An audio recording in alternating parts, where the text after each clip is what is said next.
Hi guys, welcome to the Improvement Season podcast. It is me, Steve Hall, or Steve Hall? How does Jared say it?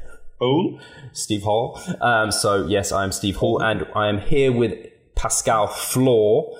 Hey, I've only just realised our last names are like areas within your house. Like you're the floor, exactly. I'm the hall. That's actually pretty cool. Miguel should be Miguel dining room. What's he called again? What is his last name? Blackwood. Today we are going to be... Last week we did a episode where we went over where we are right now. So today we are in the same place. So there's nothing to really report on in terms of that. And we went over contest prep, lengths, long versus short. Hopefully you guys enjoyed that. And in our Revive Stronger Facebook group, which we would love for you to come join, we got asked a question that we thought was going to be appropriate to cover in this episode today. So Pascal is on holiday at the moment. When you're watching this, he would have just got back, and the actual the videos from the seminars will be available for actual, like you'll have them pretty soon, or you'll have them by now if you bought them. And so we're going to be talking about from Stan. Actually, I should have got Pascal to say this name. Stanislav Paseka.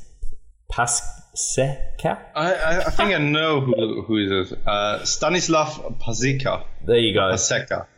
Stanislav Paseka. Stanislav Paseka. Something like that. Much better than me. So he asked, do you have an episode or planned video focusing on sustainability of bodybuilding in the off-season? How to keep motivated during the off-season?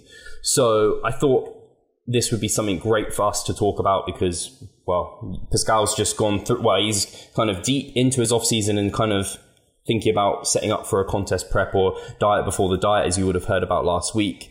And I am deep in an off-season, competed last November. So yeah, well, almost into coming into a year, which is absolutely nuts. So Pascal, how do we want to talk about, sustainability in the off season, motivation, what sort of thoughts you have when that kind of pops into your head? Yeah. So first, let me say that motivation, I don't need to be motivated anymore to go to the gym or do my training sessions, stick to my nutrition or anything. I think that after a while, when you're doing something for that long of a time, then motivation is not necessary or required for you anymore. In the beginning, that might be a handy tool for those people who need some kind of kick in their ass to actually get going and stuff. But I think that after a while, like maybe 6 months, maybe a year for some, when this became an automated process for you and kind of a habit of yours, then you don't need to be motivated to actually go to the gym anymore. That being said, though, I do have times where I could imagine something else than going to the gym, obviously, right? When I have times where I simply don't feel like going to the gym 5 days or 6 days a week, because, I don't know, I get up early in the morning, train first thing in the morning, at least right now, once again, which I have done in the past as well. And every once in a while, I would really like to just stay in bed and stay there, right? And not go to the gym and do my stuff. But I have my goals, and my goals are more so internally driven. They are not extrinsic goals or something. I'm doing it for myself. And because of that, I know what I have to do on a day-to-day basis, which is process-oriented goals and not end goal-oriented. Because when it comes to that, and this is also something I always explain to my clients, that when you're only focusing on the end goal, you are maybe forgetting about what you have to do in the acute sense and in the acute moment now, right? And if you're not doing what you're supposed to now and on a weekly basis and consistently, then you will never eventually get there. But the other way around, when you are focusing on process-oriented goals, such as, okay, I will go to the gym each and every single day, or I will never miss a training session, I will always stick to my macros 80% of the time, then you will eventually get there no matter what you're doing. Somehow you will get there when the goals or the end goal is realistic, of course. Right? When you have a goal like I want to be a Mr. Olympia in 2018, because we have 2018 now, sorry for that, until 2020, right? That's most likely not going to happen. But when these goals are realistic, then I would always say, okay, process-oriented goals, check off the box each and every day, do what it's supposed to do to actually get there. And I think we summed up the episode.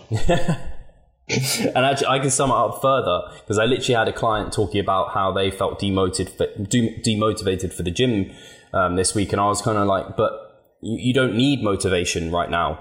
Like, you've been working with me for over a month. You have been very, very consistent on hitting the gym and getting everything done that you need to get done to reach your goals. You don't need that motivation anymore. I was like, going to the gym is for you like brushing your teeth. It's like going to bed. It just is you. That's just, I said, it's just what you do. It's just part of what Steve does. I go to the gym. Pascal goes to the gym each day. It's just part of life. And like you said, this is completely it, where processes, like if you have the goals of getting your processes done each day, that's going to lead to the outcome goal. So things like with our clients, where we get them tracking their sleep, we get them tracking their nutrition, we get them going into the gym and tracking their performance. All of these things where it's like, well, if you just keep ticking these off, don't worry about how you're looking. Don't worry about the scale, because I'll make the manipulations that you need to do to get to that goal.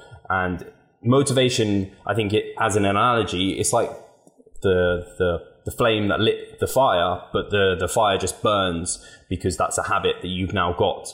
And there's times at which that motivation can dwindle, and I think we all get there. And then that's where maybe you do go through a lower volume phase, you switch up your nutrition slightly, maybe you go through a mini cut, and sometimes these things can light that motivation again slightly, but it's never a fact of like, today I'm demotivated, I'm not going to the gym. No, it's not really how it happens. It's just sometimes you just are a bit like, today I'm not feeling it as much, but I still go, I still get it done because it's just what I do. No, absolutely. I couldn't agree more. And it's, I think you summed it up better than I did, actually. No, but there were 2 points you actually mentioned which are really important, and that is, first and foremost, if you are relying on motivation, then it's a lost battle, because at some point you will not have the motivation to actually do what you're supposed to do and do what you have to do to actually get to your desired outcome, right? It's the same when it comes to willpower. Because people are always saying that willpower is a limited source, and it's not a resource, and it's not really. I mean, willpower, sometimes you have it, sometimes you don't, right? And if you're only relying on willpower to stick to your diet, then it's a lost battle. I mean, the thing is that is most important, and that is the second point you brought up. It's actually building habits. Because once you are building a habit and ingraining a habit, you don't really need to think about it anymore. It just becomes an automated process. And it's just something you need to have now, and you build up over time, that is now part of you. And if these kind of habits aren't happening because of going to the training session or sticking to your macros or something like that, when it became a habit for you, it kind of defines you already. Or you define yourself through it. That shouldn't happen to a extreme extent, but as long as it's a healthy kind of, it's a good thing, because then you are just executing and you are doing what you have to do to actually get there without thinking about it, without getting up early in the morning and thinking like, shit, I need some kind of meme on the internet that gets me going now to actually hit the gym now. You don't need to rely on videos to get you going again. It's just like you get up in the morning, or like you, Steve, in the middle of the day, you get out to the gym and simply do what you have to do. And when it comes to the sustainability and then staying on track in the off season, what I learned for myself is actually allowing myself a little bit more flexibility that helped me now. It isn't what I needed in the past, but it's also not. In the past, I didn't go through these cyclical phases where it was from one extreme to the next. Now I'm actually trying to get to extreme lean levels, and I'm trying my best to actually put on as much muscle mass as possible in the off season. And in the past, it was always, yes, I had some goals. It was more so, yeah, I want to be competitive, but I was never as meticulous at some point. Thus, I didn't need the break of this rigidity and the discipline every once in a while. And this is what I need now. and in the off season, it is also there, yes, to improve still, but also allow myself for some more flexibility every now and then to go out, just enjoy life, and building some experience alongside with it as well. Because if you don't have that that catalyst outside the gym, how do you want to deal with your problems when the only problem is always in front of you, and that is happening in the gym? You need somehow of a catalyst, something that takes your mind off of the gym, the problems you are having with that, because the problems will always arise. It's funny you brought up the memes and everything, because I was going to say we should really stop just bullshitting our entire audience and say all we do is Google Ronnie Coleman deadlifts and squats, and then we go to the gym and kill it. That's just all we do. That's how I get my motivation. Yeah, buddy. Lightweight. So yeah, it's funny actually, because people love these motivational videos, and I don't know about you, Pascal. I've never watched one of these before going to the gym. I literally have never done it, and I feel like I'm missing out on something, but I'm really not sure I am, because I don't get motivation from Ronnie Coleman going and crushing weights. I get motivation from maybe looking at my previous performances and beating them, because I am, like you already talked about, internally driven to do better and beat my past self. I don't get motivated because I'm thinking, oh, I've got to go and outwork every other individual there is out there. I have to work as hard as Ronnie Coleman.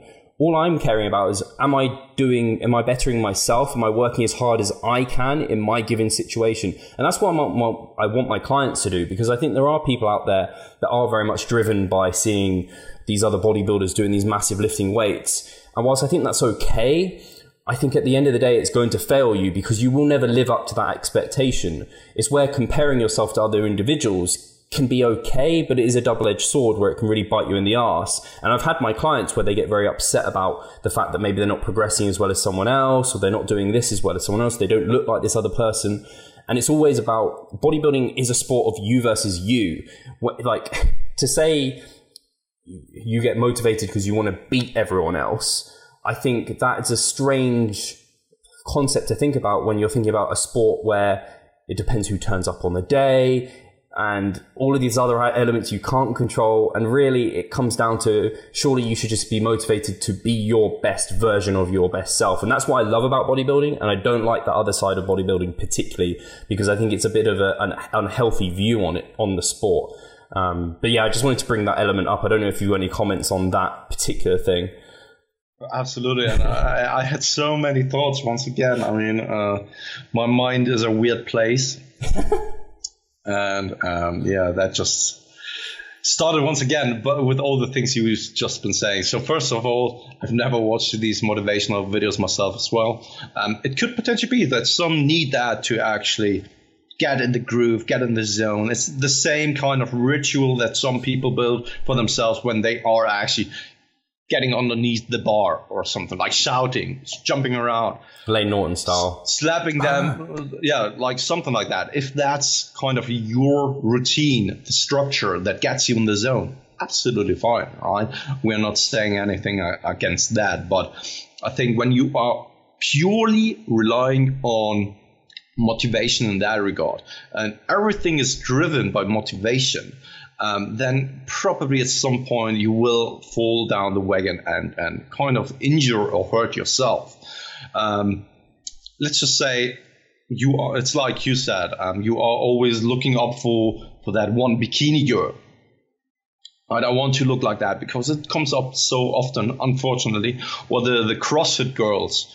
I heard so often that the girls actually could relate to that or found that attractive because it looks like strong and stuff, right? And females want to look like that and are just like, this is the look I want to achieve, and now I'm starting CrossFit, and now I want to get that physique as well. And after like 1, 2, 3 years of training, they are still not there, right? And then they get disheartened and demotivated actually, because the motivation actually then turns around to becoming a demotivating factor, because you set that expectation that high and you simply can't achieve that, and that time span you set for yourself.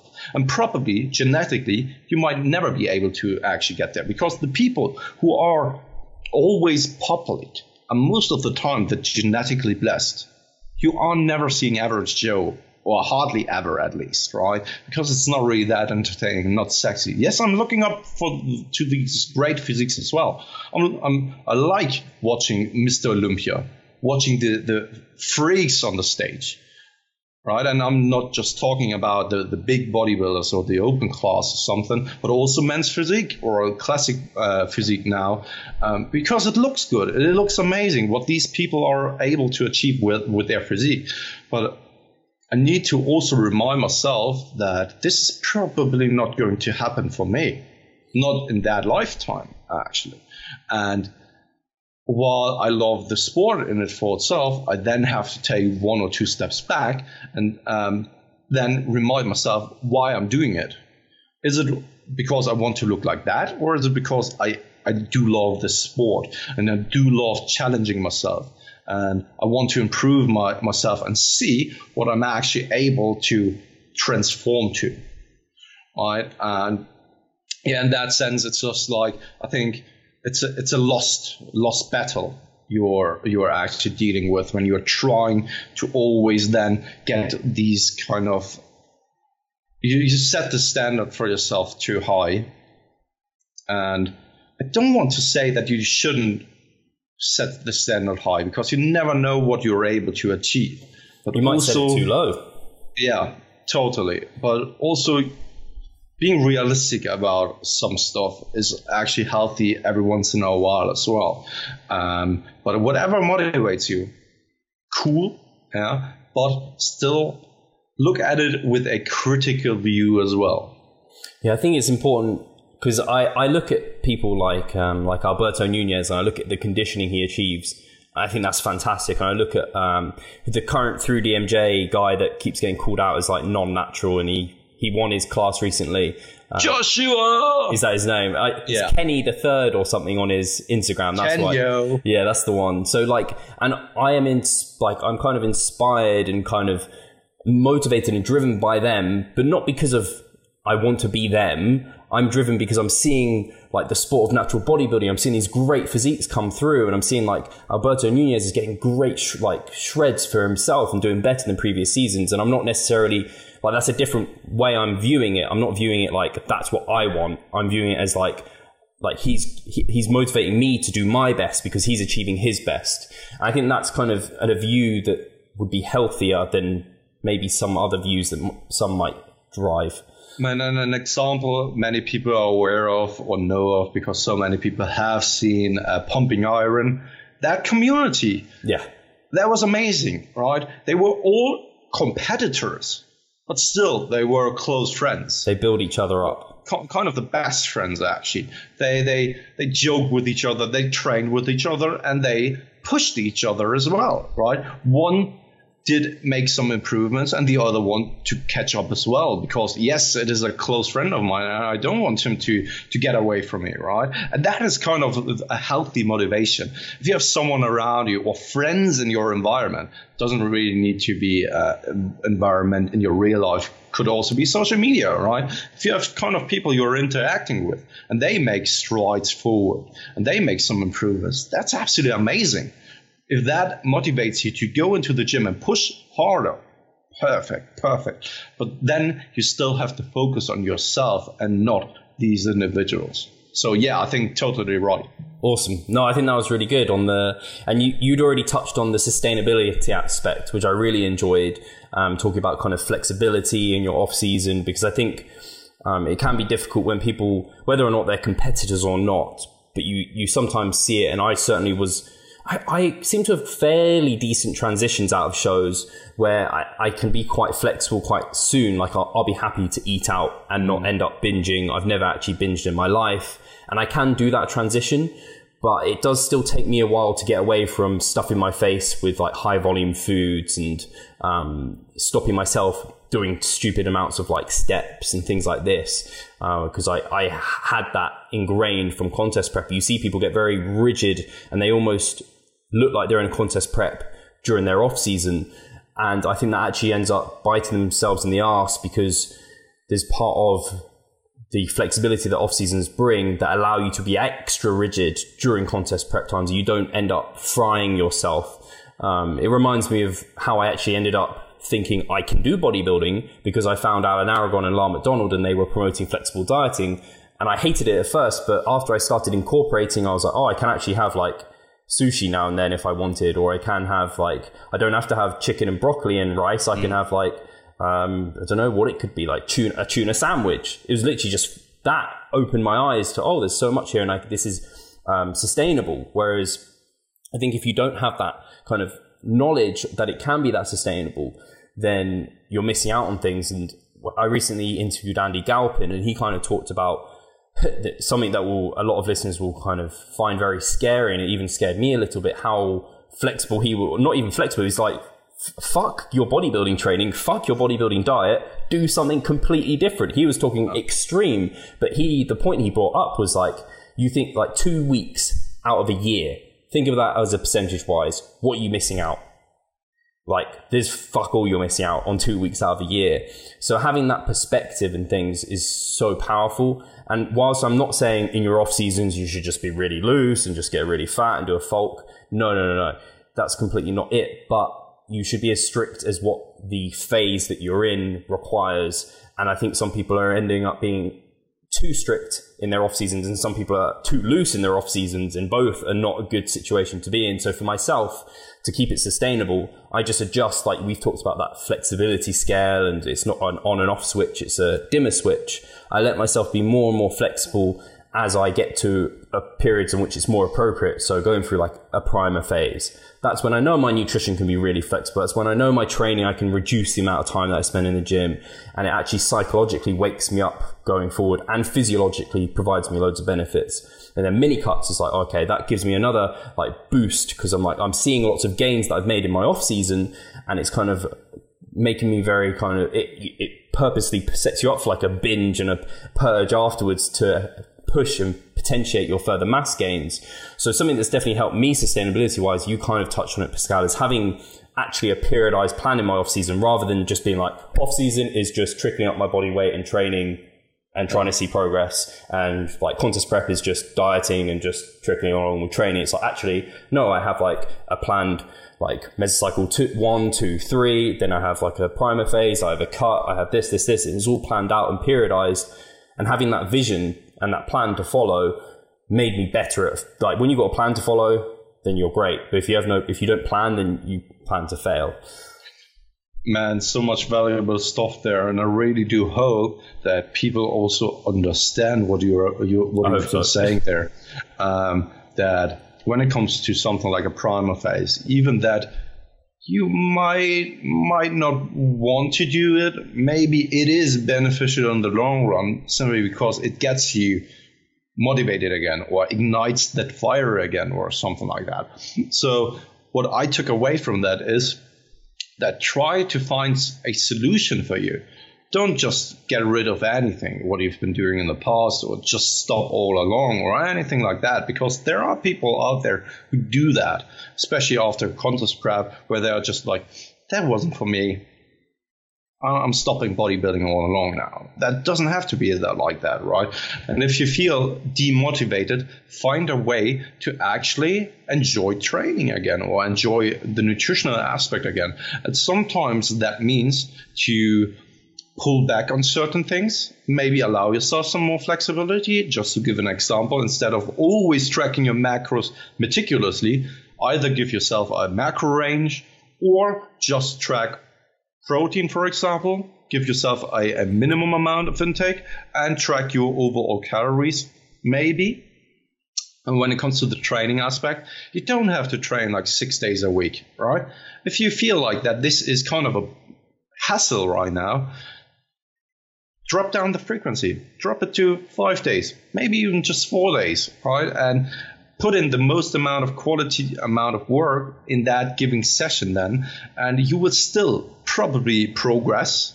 How fast it is, it might not be optimal, but maybe it even turns out that you're making even better progress doing that, simply because you enjoy it, it doesn't stress you out, and it allows you for more recovery. So finding a way that allows you to still make some progress, stay on track, and kind of for you just enjoy the process is the way to go.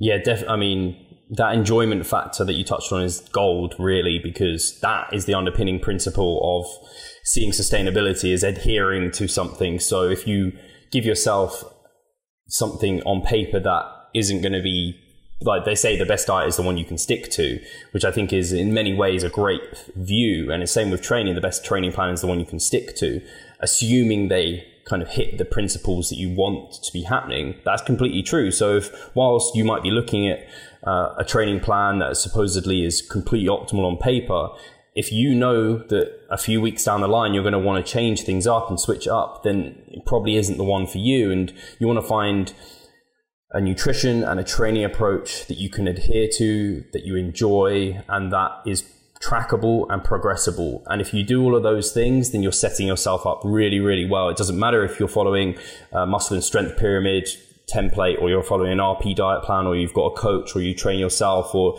you're following whatever there might be out there, German volume training. As long as it's something that ticks those individual boxes, then you're going to be doing a good job. And I think it's, people end up stressing themselves out, and they kind of have, what would I call it? I think it's blackbird syndrome, I called it, or it's like, I think the blackbirds, are they the ones who really like shiny objects, or magpies? Maybe it's magpies. Magpie syndrome, where it's like the shiny object, and they're trying to switch between all of these things.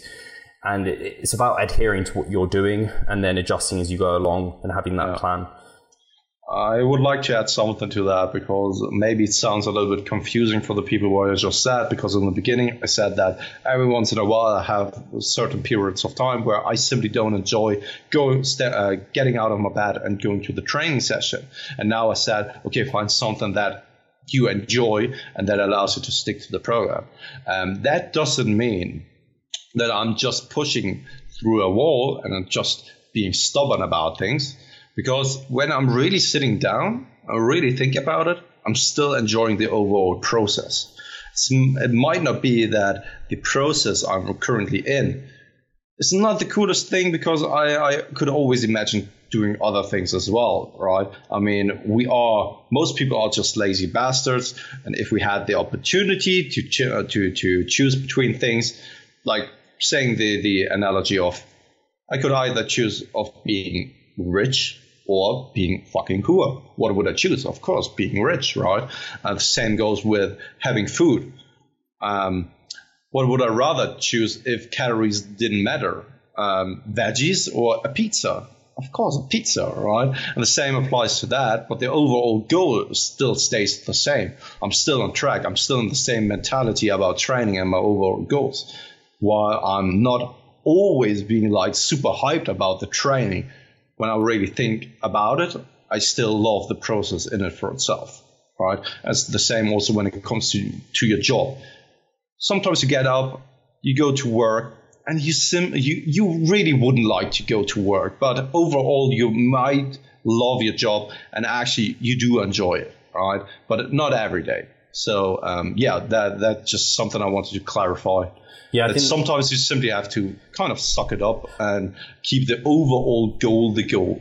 100%. I think that has to be said, because we don't want to give a false perception in that we don't just think, all of our clients are in la la land, and like we just say, just enjoy everything you're doing. Don't worry about what we're trying to achieve. Sometimes we are like, no, suck it up. Like I've got clients now who are going for contests and they're going for photo shoots and they're hungry and they're saying that they're doing everything, every trick in the book. And I'm basically like, you're doing a fantastic job. You just have to keep going, and it's going to suck. And this is a painful part of the process. The overall picture is that they enjoy it. But I think it's like anything in life. It's yin and yang. If everything is just always positive, then actually that no longer is positive. That just is. Whereas when you have some of the downsides, when we have cold weather outside, the hot is then enjoyable. If it was hot all the time, you just be like, fuck, it's hot all the time, like it is at the moment. No. So you can only appreciate the good in life when you know the negative and bad sides as well. And then you might have you might come to a position in your life where you are that advanced, where the actual ability to progress is no longer an option for you, because you have to do maybe a 6-day training split and lots of volume.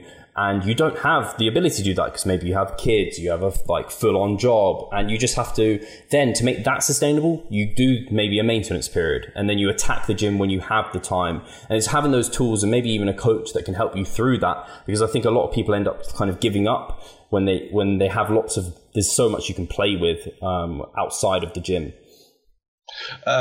One more thing, and this is something you brought up just kind of in the background or subtly, and that is maybe switching your focus on something else, setting something like a photo shoot, or transitioning over to a powerlifting competition in your off season. Things like these may help you as well. But when you only want to do bodybuilding, that's absolutely fine as well. But just something I wanted to bring up as well.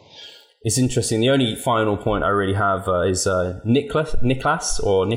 I'm not sure how I say the name, but he came to the seminar on the weekend and is a follower, and I know he'll be watching this. He recently asked me, like, how do you always hit your PM sessions? Because I split my sessions AM and PM, and I was like, he was like, how do you do it? And I was just, I don't know, I just do it. I just go. Like, it's just something, like, I don't miss them.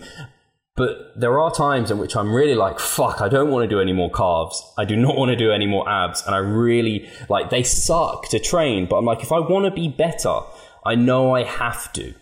Like, I'm recovered.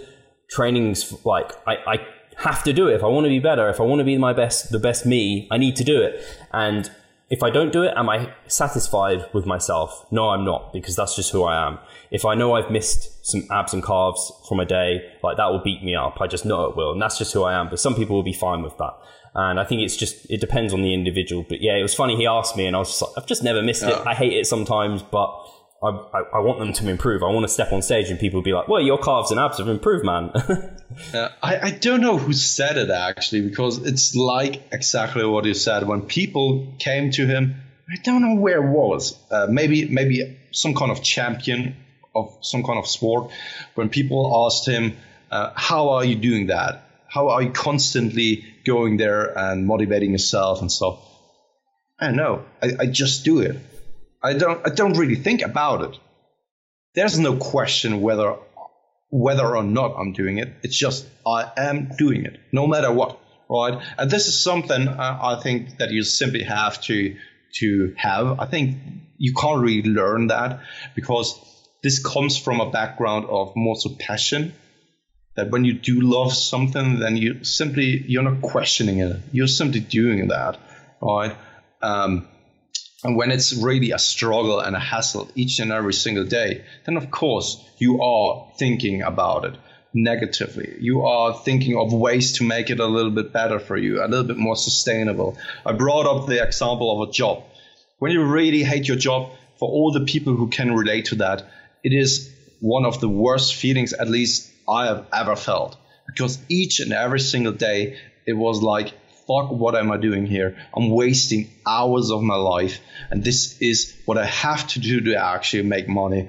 Isn't there any kind of alternative? And each and every single day, I was kind of depressed. I was feeling down. I wasn't feeling like myself. I was looking at my watch constantly, and the time wasn't passing by. And I think that it's the same when it comes to the sport. If you love that, then there's no question about doing that. But if it's something that you think you have to do, or someone else is forcing you to, and I don't think that anyone else is forcing you to do bodybuilding, but the force or the pressure comes from yourself that you think you have to do it, then maybe it's not the right thing then. 100%. And I think what the kind of summary of your point, which is brilliant, is you have to have a why, and that's something we haven't touched on, and really you just summarized it there. You have, like, if someone I have for a consultation is wanting to do a bodybuilding show or bikini show or something, I always ask them, so why do you want to do it? And I actually feel bad sometimes asking, because I'm like, you might not even thought about it really, but I want you to think about it. I want you to think about why you want to do it, because if you have a great why, then you'll be able to do it much more easily. Whereas if you don't have one, you might just go, why am I doing this? I don't fucking know. Fuck that. And so then you won't get there.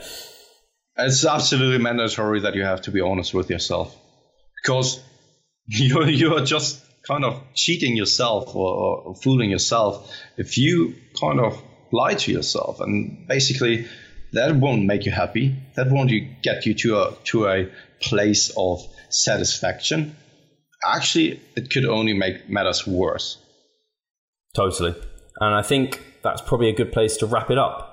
So I enjoyed that chat. Hopefully that's kind of allowed some of you guys to have a think about how to attack your off seasons in some ways and get the most out of them and keep consistent. And if you have any ways you do things to keep consistent, let us know, or any questions about this, let us know. And maybe joining our Facebook group, because that might allow you to adhere and be a bit more consistent.